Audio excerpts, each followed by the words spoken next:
जैनपुर गांव में हीरालाल नाम का एक जमींदार रहता था। हीरालाल एक बहुत लालची इंसान था। हीरा के पास धन दौलत की कमी नहीं थी, पर फिर भी हीरालाल की नजर एक गरीब किसान जिसका नाम शेरा था उसकी जमीन पर थी, क्योंकि शेरा की जमीन काफी उपजाऊ थी और अपने जमीन की बदौलत ही शेरा ने अपने बेटे आयुष को गांव से बाहर शहर में पढ़ने के लिए भेज दिया था। ऐसे ही एक दिन हीरालाल शेरा के पास आता है और उससे कहता है, शेरा, तुम अपने बेटे को शहर में पढ़ा रहे हो और खुद इतनी सी जमीन में खेती कर रहे हो। इतनी कम जमीन में खेती करने से भला तुम इतने पैसे कैसे जोड़ पाओगे? वो तो है मालिक, पर मैं कोई ना कोई इंतजाम कर लूंगा। अगर नहीं हो सका कोई इंतजाम तो लोन ले लूंगा, लेकिन अपने बेटे को बहुत बड़ा आदमी बनाऊंगा मालिक। अरे मेरे होते हुए तुम कहीं और जाकर या कुछ और इंतजाम करो, ऐसा हो सकता है क्या? मालिक मैं समझा नहीं, आप क्या कहना चाहते हैं? मैं तो बस तुमसे ये कहना चाहता हूँ कि तुम्हारे बेटे की पढ़ाई के लिए तुम्हें पैसे चाहिए। वो पैसे तुम कहीं और से क्यों मांगोगे? तुम मुझे बोलो, मैं तुम्हें दूंगा। अरे मालिक, आज तक मैंने आपसे या गांव वालों से कभी किसी तरह का उधार नहीं मांगा, तो अब कैसे ले सकता हूँ? अरे कोई बात नहीं, तुम मेरे भाई हो, तुम पैसे ले लेना और बदले में अपने खेत मुझे गिरवी रख देना। अरे जैसे और गांव वाले रखते हैं। हीरालाल की ये बात सुनकर शेरा साफ साफ मना कर देता है और हीरालाल से बोलता है, नहीं मालिक, मैं अपना खेत आपको गिरवी नहीं दे सकता।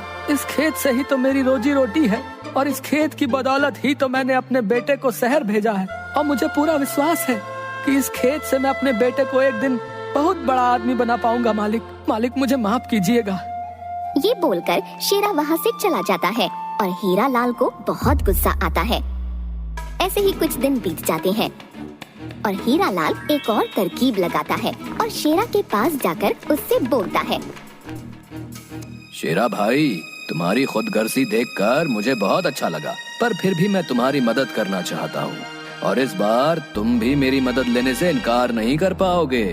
और अगर तुम मुझे सच में कुछ समझते होगे तो मेरी बात मान लो। ठीक है मालिक, बताइए आप क्या बोलना चाहते हैं? शेरा भाई, तुम मुझसे पैसे मत लो और ना ही अपनी जमीन मुझे गिरवी दो। तुम एक काम करो, तुम मेरी जमीन जो सड़क के साइड है वो तुम्हारी जमीन से दोगुनी है। तुम एक काम करो, कुछ दिन उस पर खेती कर लो, उससे तुम्हें काफी मुनाफा होगा और उससे मिले पैसों से तुम अपने बेटे की पढ़ाई करवा सकोगे। बदले में जब तक मेरी जमीन तुम्हारे पास रहेगी तब तक तुम्हारी जमीन मेरे पास रहेगी। अब तो तुम्हें कोई ऐतराज नहीं होगा ना? शेरा ना चाहते हुए भी हीरालाल की बात मान लेता है और हीरालाल शेरा से कुछ पेपर्स पर अंगूठा लगवा लेता है। क्योंकि शेरा पढ़ा लिखा नहीं था, इसलिए वो इस बात से भी अनजान था कि उन पेपर्स पर क्या लिखा है। जिसके बाद हीरालाल बहुत खुश हो जाता है और शेरा की जमीन पर अपना कब्जा जमा लेता है। वहीं बेचारा शेरा कुछ दिनों बाद उस जमीन पर खेती करने के लिए जाता है। जब शेरा उस जमीन पर खेती करता है तब उसे पता चलता है कि वह जमीन एक बंजर है।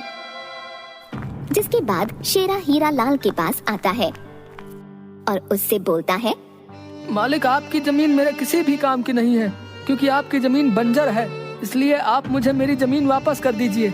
शेरा, तुमने इन पेपर्स पर अंगूठा लगाया है जिस पर यह लिखा है कि अब तुम्हारी जमीन मेरी है और मेरी जमीन तुम्हारी। तुम्हारी सहमति से हमने जमीन बदली है, तो अब इस जमीन पर तुम्हारा कोई हक नहीं है। अब जाकर अपनी बंजर जमीन पर ही खेती करो। ये बोलकर हीरालाल शेरा को उसके ही खेत से बाहर निकाल देता है। अब शेरा अपने बेटे की पढ़ाई के लिए आगे की फीस नहीं दे पाता, जिस वजह से आयुष को अपनी पढ़ाई बीच में ही छोड़कर गांव आना पड़ता है। गांव आने के बाद आयुष को सारा सच पता चलता है कि किस तरह से हीरालाल जमींदार ने उनकी जमीन पर कब्जा कर लिया। जिसके बाद आयुष एक तरकीब लगाता है और उस बंजर खेत में अपने पिताजी के साथ खेती करने के लिए जाता है। कुछ देर बाद आयुष एक बड़े से टोकरे में कुछ सोने के अंडे लेकर गांव में जाता है और गांव वालों से कहता है, अरे हमारे तो भाग्य ही खुल गए। देखो, सोने के अंडे हमारी जमीन पर सोने के अंडे की खेती हुई है। अब तो हम माला माल हो जाएंगे। हाँ, क्या सोने के अंडे की खेती? हाँ, सोने के अंडे की खेती। और ये कैसे मुमकिन है बेटा? हमने तो सुना है कि वो जमीन बंजर है, तो भला सोने के अंडे की खेती कैसे हो सकती है बेटा? अरे काका, बंजर जमीन पर ही अक्सर खजाना मिला करते हैं। हाँ, और ये खजाने के रूप में सोने के अंडे की खेती हमें मिली है। ये बोलकर आयुष हंसता हुआ वहाँ से अपने घर चला जाता है।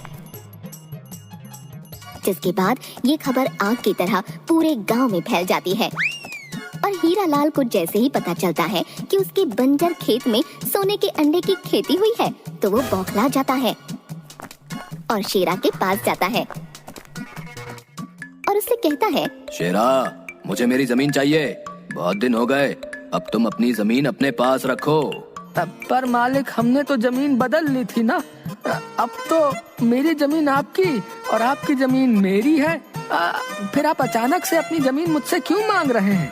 अरे मैंने कोई जमीन तुमसे नहीं बदली, समझे? और ये रहे वो पेपर्स। अब मुझे मेरी जमीन वापस करो। हीरालाल की सारी बातें सुनकर आयुष हीरालाल से बोलता है, आपको आपकी जमीन मिल जाएगी, पर मेरी एक शर्त है। शर्त? मुझे तुम्हारी सारी शर्त मंजूर है, बस मुझे मेरी जमीन दे दो। आपको हमें हमारी जमीन वापस करनी होगी, साथ ही अपनी जमीन लेने के लिए आपको जमीन का 2 गुना रेट हमें देना होगा, तभी हम आपको आपकी जमीन वापस करेंगे और ये सारा काम लिखित रूप से होगा। हीरालाल आयुष की सारी बात मान जाता है और लालच में आकर हीरालाल शेरा को उसकी जमीन और साथ ही जमीन का 2 गुना रेट दे देता है। हीरालाल को जैसे ही अपनी बंजर जमीन मिलती है वो खेत में जाता है और सोने के अंडे की खेती को देखता है। जैसे ही वो एक अंडा उठाता है तो उसे पता चलता है कि वो एक नकली अंडा है जिसके ऊपर पीले रंग का पेंट किया हुआ है। अरे ये क्या? ये सब तो नकली अंडे हैं। मुझे बेवकूफ बनाने के लिए इस पर पीला रंग किया हुआ है। अरे मैं तो लुट गया, बर्बाद हो गया।